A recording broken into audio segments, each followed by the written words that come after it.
Ladies and gentlemen, the teams and officials will now be presented to Sir Walter Winterbottom, Honorary Vice President of the Football Association, who is accompanied on the arena by officials of the Football Association and the USSR Football Association.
There he is, Fred. Yes. VT, in case we don't get the shot again, that's a chap I'm going to refer to in the intro called George Scanlon, who might have to be slotted in if he's gone away by the time I get to him. Little Liverpool connection there. Ladies and gentlemen, the national anthems of the USSR and England.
In his 2 years as England manager, this is the nearest Bobby Robson has come to fielding an unchanged team. 10 of the 11 who started the match in Scotland last week are available, and the enforced change is at number 9, where Tony Woodcock's hamstring injury means a recall for Trevor Francis. He and Luther Blissett will be hoping for productive service from the two wingers, number 7, Mark Chamberlain, and number 11, John Barnes. Since the Soviet withdrawal from the Olympic Games, the new national team manager, Malafeyev, has recalled some of the experienced 1982 World Cup squad. You might recall goalkeeper Dasayev, the elegant captain and sweeper Chivadze at number 3, and at number 11, the most famous Soviet footballer of his generation, Oleg Blokhin, former European Player of the Year, the highest scorer in Soviet history at club and international level, and the only survivor from their team which lost to England in Moscow in 1973, the last time the two countries met at full international level. Indeed, Peter Shilton is the only England survivor from that occasion. It's his 60th cap today. That puts him one behind Ray Clements and within 13 of Gordon Banks, the most capped English goalkeeper of all time.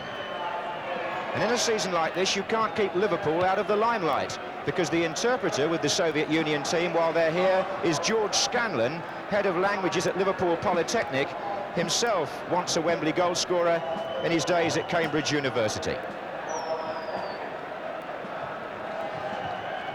We're now going to look for a decent shot of blocking.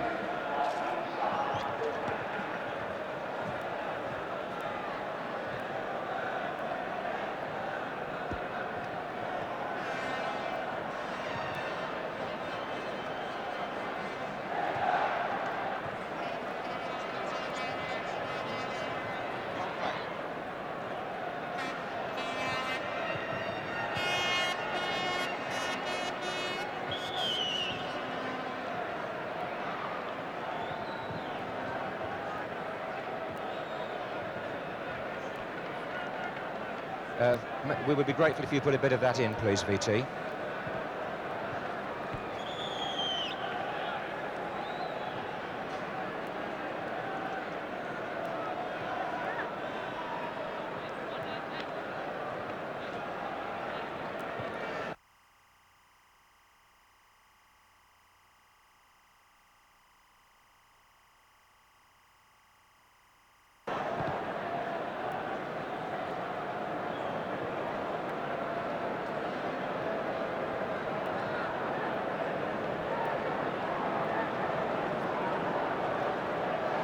Robbie Robson has taken his seat at the kickoff up in the grandstand.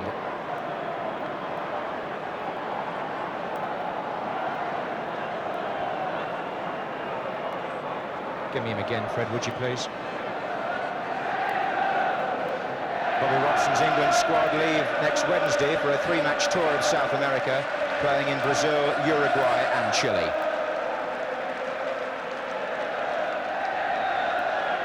Second line was better there, VT. Sorry about that.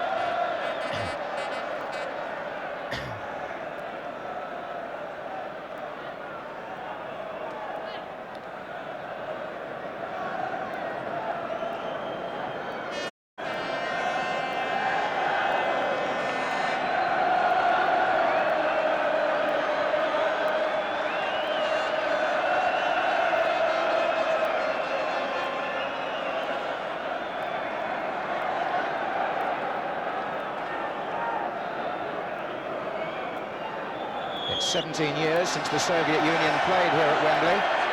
There was snow on the ground that night in 1967 and they drew 2-2. Today there's bright sunshine and immediately a free kick to the Soviet Union, who are playing in red shirts and white shorts.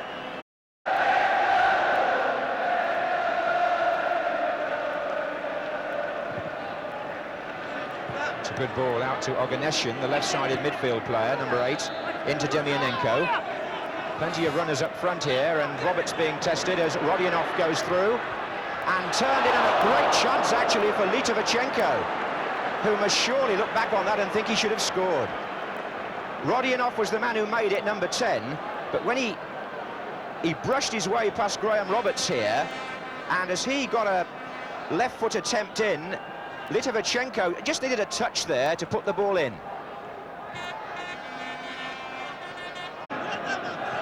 Malafeyev, the Russian Soviet coach, watching there from the...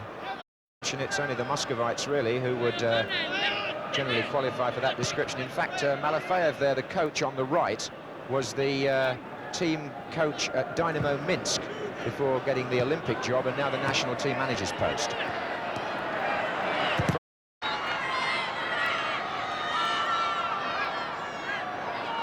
Chamberlain. This is Fennick. Blissett goes up. Sulak Belidze wasn't sure. Here's John Barnes.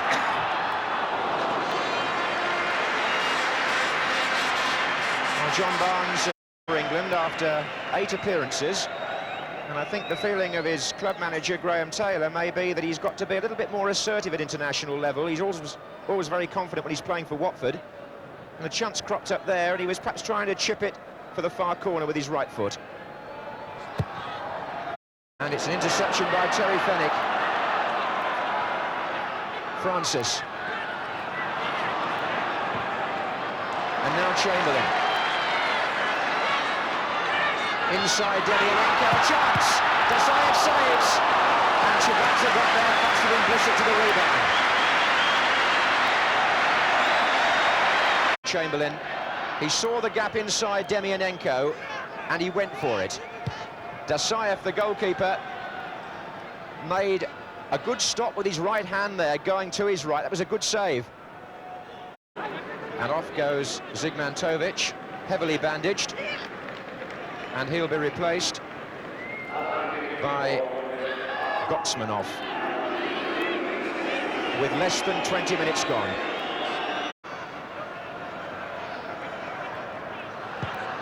Blissett, and Wilkins taking it on again.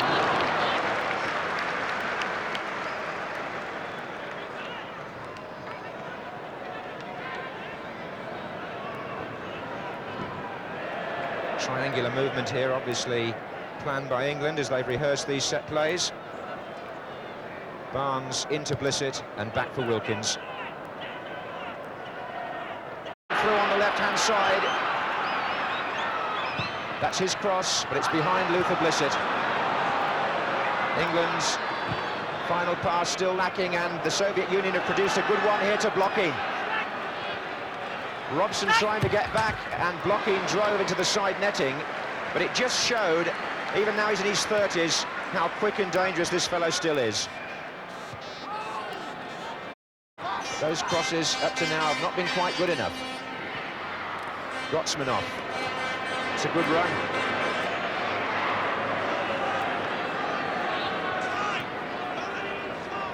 Oganessian's pulled away to the far side. It's a good effort, and Shilton forced to make a very good save.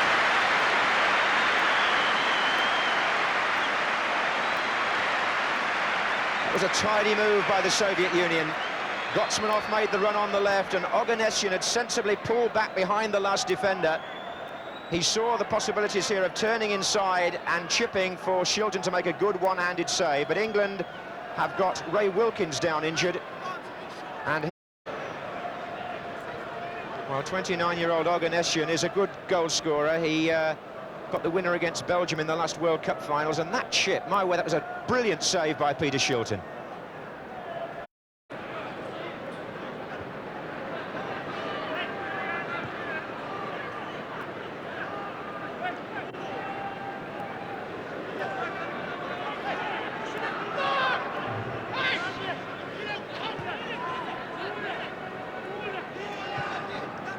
That's Rodionov, and he made room brilliantly there, but Shilton was so quick up his line.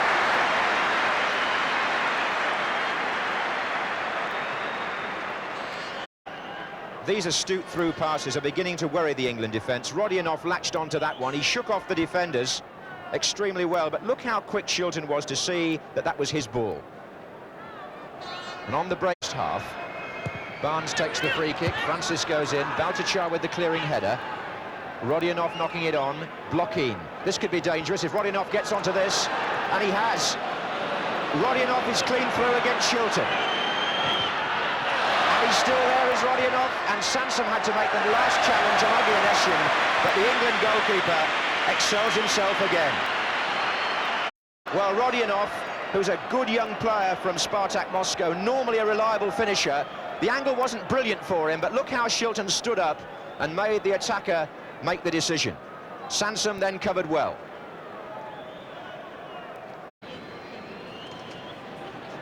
So Bobby Robson relieved to see Peter Shilton in such fine form. We're in stoppage time at the end of the first half at Wembley. No score. And here's Luther Blissett. That's well played by Blissett. Oh, the goalkeeper got a hand to it, and Barnes couldn't reach the rebound. And the referee brings to a close the first half notable for the goalkeeping of Rinat Dasayev at one end in the Soviet goal, and the brilliant Peter Shilton for England. They're the reason the score is 0-0, and right on half-time there, Luther Blissett, a fine attempt from not the best of angles. He went for the far corner, but Dasayev's long right arm stretched out and saved his side. But in fairness, that's only what Shilton has done earlier for England on at least 3 occasions, so the half-time score is England 0, Soviet Union 0.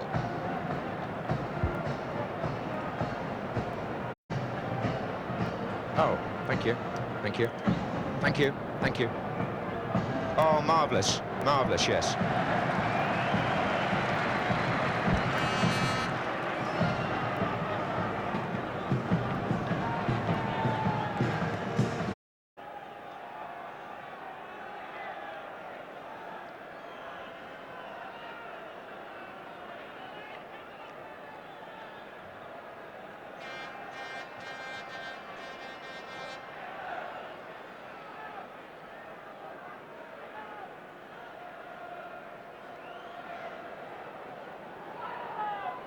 Worth mentioning as the Soviet Union start the second half that when they've been at full strength, they've lost 2 out of their last 38 into. Bobby Robson may feel that in playing 2 wingers and being bold enough to have 4 out-and-out attackers, he's putting a lot of responsibility on Ray Wilkins and Brian Robson in midfield, and that's why sometimes these players should be fresh. That's well done, but it's too long for Blissett.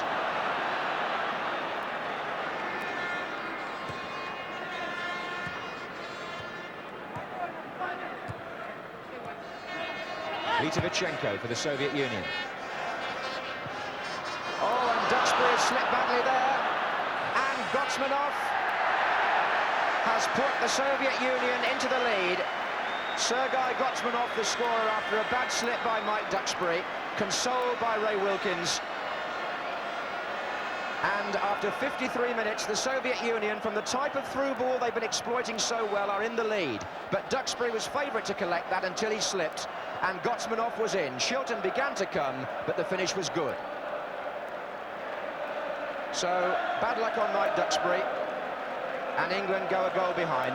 Shilton has performed miracles at the other end in the first half, but when Gotsmanov got away there from Duxbury, there wasn't very much the England goalkeeper could do about that.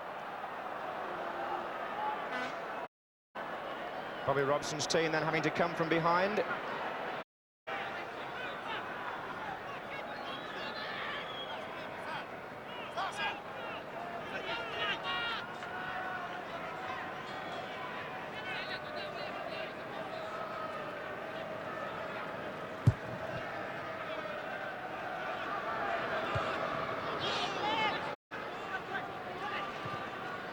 Here's John Barnes.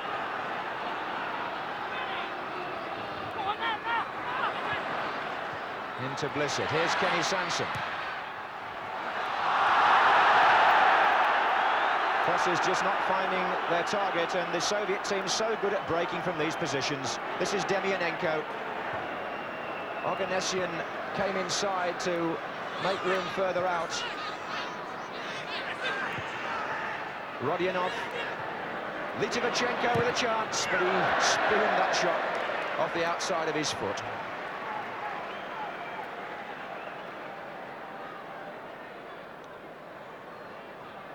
Another enterprising break by the Soviet team. It was swift and incisive. The ball rolled out by Rodionov, but Litvichenko well wide. And this England... Robson.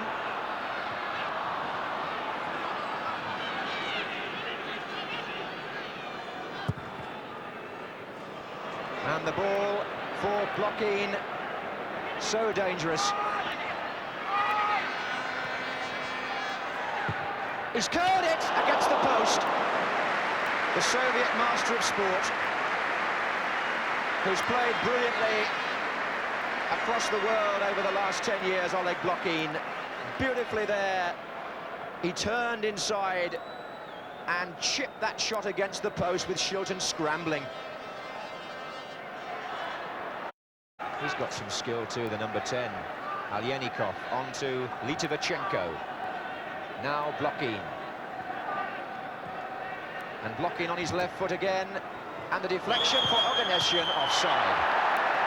No goal. Blokhin again, the provider.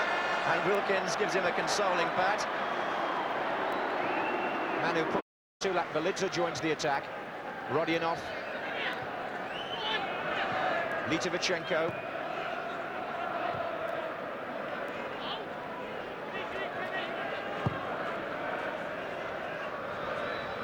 And Duxbury with Gotsmanov there. And Blokhin's in a threatening position as well against Duxbury and Oganessian. And Oganessian, and over the head of Litvichenko. Quite an open match now. This is Alyenikov. And Rodionov from a pass by Blokhin. And Alyenikov. That's going to be a goal kick, but there was a lovely move there between Blokhin and Rodionov, which serves to show that this experienced Soviet side, with Blokhin the fulcrum of the attack, just know a thing or two too much at times for the England defence. Mind you, the cover was on there when the cross came in.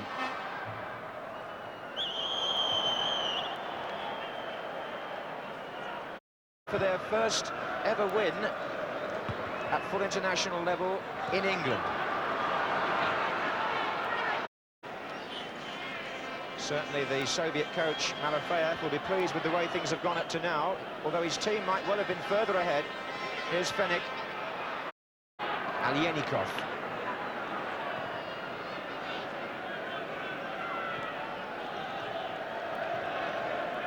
And Brian Robson intercepts the pass from Litvichenko. Chamberlain to Blissett. Gotsmanov with the tackle. Oganessian. Tricky little player. And they've got support here for him right and left. And Fenech will have to cut this down as Blokhin comes in. And it fizzes across the goal. The move initiated by the man who thought he might get on the end of it there, Oganessian, but Blokhin says, well, you can drive them from those angles and hope for the best. Another good...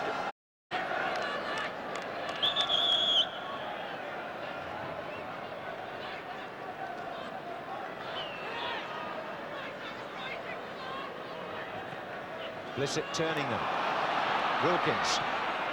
And Haitley. Good power in the shot. Certainly tested the reactions of Dasayev and in fact bounced back off him.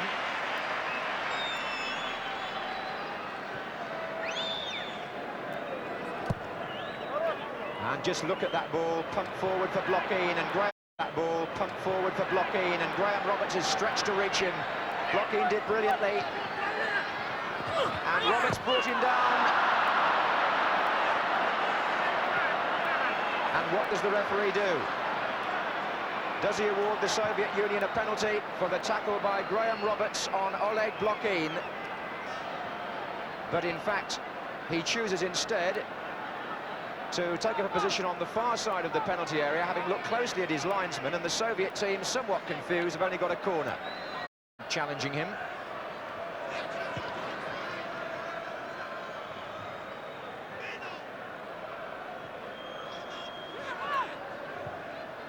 Here's Sulak Velidze. Litvichenko, that's a good-looking ball. Rodionov. Challenge was by Fenech.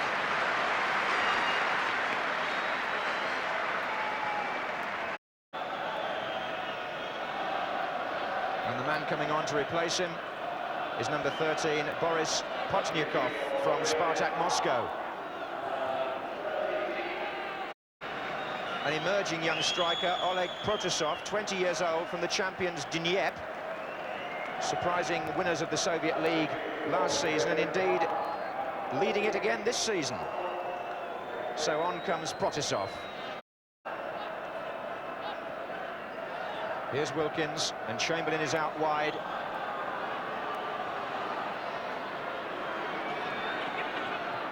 And Wilkins, shooting chance here. Good compact goalkeeping that. Wilkins shot. But if the ball had come back off Dasayev, then Mark Haitley might well have scored.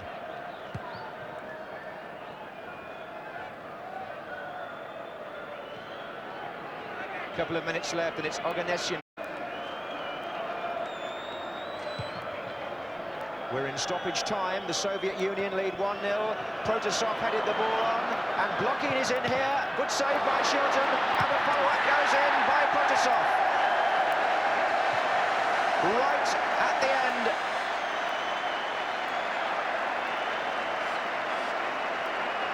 Well, 2-0 now to the Soviet Union. Their victory assured. Shilton disconsolate, and Protasov, who just come on as sub, makes certain.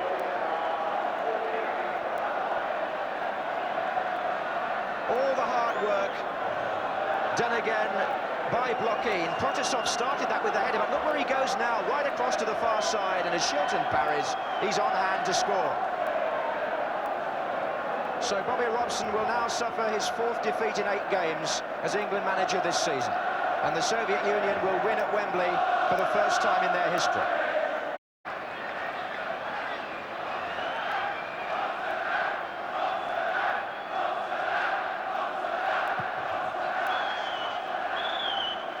So England end their season in home matches with another defeat.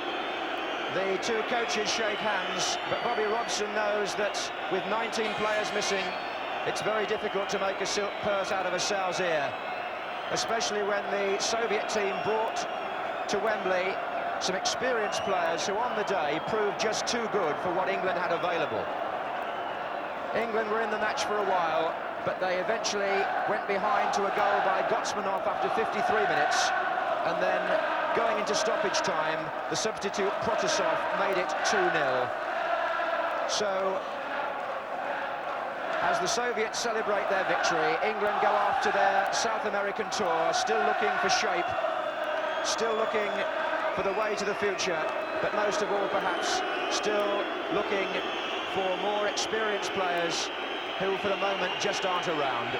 The score at Wembley at the end of this international, England 0, the Soviet Union 2.